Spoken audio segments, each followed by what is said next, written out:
Why does it take so long to get a conveyancing through to exchange and completion?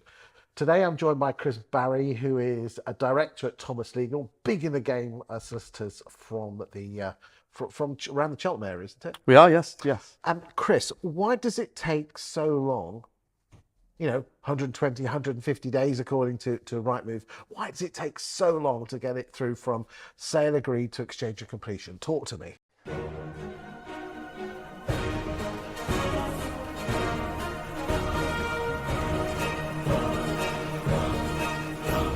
Well, the process is just ridiculous, and it's taken so much longer than it was 10, 15 years ago. I'm sure you remember it was about 8 weeks, wasn't it? 8 weeks was considered, well, about right. Reasonable. Get it through in 6, you were doing all right. And And then- repossessions, you had to get them through in 4 weeks. Absolutely. And then it was 10, and then it was 12, and now we're looking at best part of 6 months.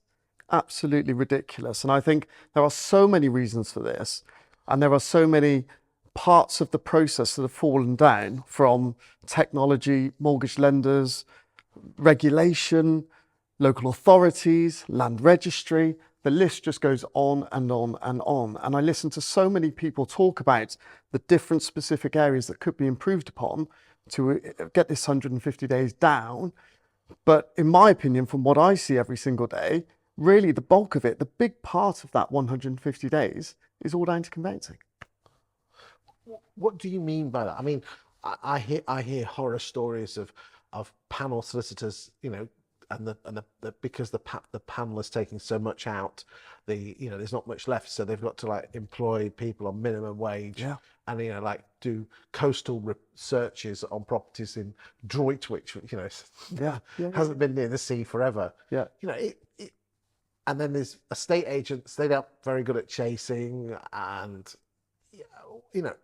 if you had, what do you think is the biggest thing that needs to be sorted out that could be done in the present legislation without anyone having to change? The biggest problem is that there are 4,500 conveyancing firms roughly practicing in the UK right now. Okay. And let's say that the top 6 have the vast majority of the market share. They're the ones that Ballpark-ish, occupy, how much? about 60 in terms of being involved in 60% of all chains. So it's an enormous hold over the market. So on the other end of the scale, the vast majority of these firms are one-man bands, dabbling, or small conveyancing practices as part of a bigger multidiscipline firm.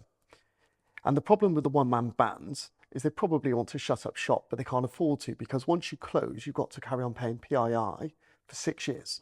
Just explain what that is to someone that might not. Indemnity insurance. Okay. So that is actually a really expensive cost for a lawyer. If your PII is, I don't know, 50 grand, that's £300,000 you've got to find just to shut the door. So they're waiting to be bought, but no one's buying them. So they're dabbling. So their interests perhaps are elsewhere, golf course, holidays, etc. And then Do you really think that's holding people back? massively. The worst thing for an estate agent right now is when the client phones up and says, I would like to put in an offer and I'm going to use my family lawyer that we've used for 100 years. It's just devastating for the whole process. It really is. You can't get hold of them. The assistant's doing dictation. They're still sending things by post. These things have to go immediately. They have to. And then on the other end of the scale, you've got these mass factories who are churning out thousands of volume every single month, because the bottom line is, when you've got price and you've got profitability, there are two sums here. You either do low volume and charge more, or to charge less, you've got to do a vast amount of volume. And that means if you've got the same number of members of staff in each firm, what's going to happen? You're going to have an individual, as you quite rightly say, that probably isn't a lawyer, may have come out of Costa on a 6-week training program, has suddenly got 300 cases on their desk. So the client can't get hold of them, the agent can't get hold of them, the mortgage broker can't get hold of them. And you send an email and you get an automated reply to say, I'm going to get back to you in 2 weeks' time. Well, that's 2 weeks lost.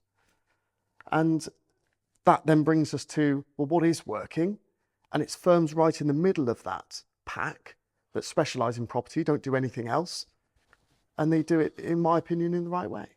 But you're going to say that because you're in that middle of that pack, aren't you? I am, and we're dealing with these types of lawyers on the other side every day. And then I explain that to a client and they say to me, well, you can't be quicker than anyone else. because surely you're only as fast as the slowest in the chain. And my response to that is, why would you want to be the slowest in the chain? Why would you want to be the one risking this deal falling through? Surely you want to be the one on the front foot, putting a rocket up somebody else. Is it really the job of the conveyancer to put rockets up other conveyancers? I think they have to be proactive. They have to be. If you send something, Because I've never heard of a solicitor or a conveyancer actually shivering up the chain. I know it can be done. I'm a massive fan of outsourced sales chasing. And what is particularly interesting is that they can get sales through in 11 and 12 weeks, as opposed to, I think the average is around 19 at the moment. I know you think it's a bit more than that, but it needs proactiveness from the agent as well as the solicitor. Yes, it does. It does. And it's not just with solicitors on the other side, but management companies where you've got shared ownership and you're dealing with third parties. There are freeholders. There are so many other parties involved in this transaction every single day. If you aren't proactive, you send off inquiries and you just sit there and wait. It could be weeks and weeks and weeks before you hear back. Most of the people watching this are estate agents. Apart from the choice of solicitor conveyancer, Yes. what else could they do to expedite a sale going through quicker? Yeah, there are lots of things that estate agents can do with their client. And I say their client because the vendor is the person that's employing them. And when the vendor instructs an estate agent in the front room on day one, what they should be doing is getting their solicitor on board, filling out initial paperwork, completing identification, anti-money laundering checks. But you can go so much further than that. You can order the local authority search. You can order a management pack. You can go and get a survey if you want. You know, there are all these things that a vendor can do. But behaviourally in this country, clients aren't used to paying money up front. And that's one of the ways in which I think we're going wrong. If you look at any other country in the world that's, quite significantly developed on the real estate side, vendors are paying some money for this stuff. Do you think the issue is more with the agent trying to persuade the vendor to do it, as opposed to the vendor putting up barriers?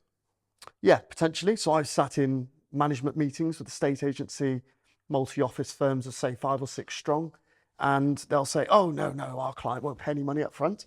And I said, well, have you asked?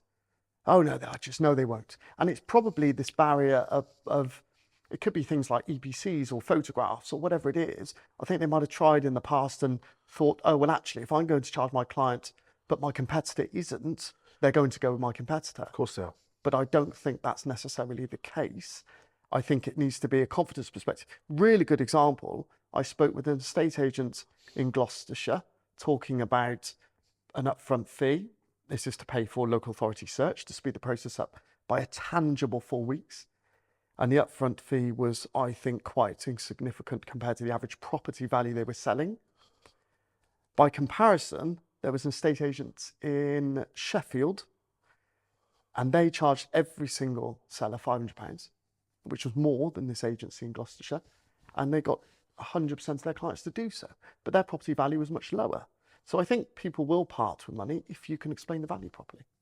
And that's the bang on, because I don't think estate agents are very fearful of losing the listing to another agent. So don't want to put reasons in the way or flies in the ointment to stop them doing that. Yeah. It really is mindset of the agent. It is, absolutely. So if they get, I've even heard that there are firms out there that the vendor not only employs a solicitor for themselves, starts to employ a solicitor for the buyer as well. Yes, that exists. And if that's done properly, then the process can be done fully before property is sold. Because that's the beauty of this market right now today.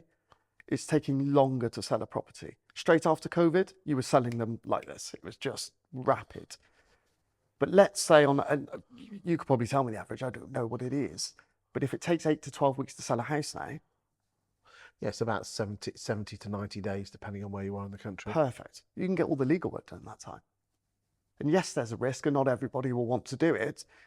But if you can get 2 lawyers around the table to do that in 90 days, real buyer comes along and all of a sudden you sold the house in 2 weeks because all the other lawyer needs to do is AML, onboard the client, and act for the mortgage lender.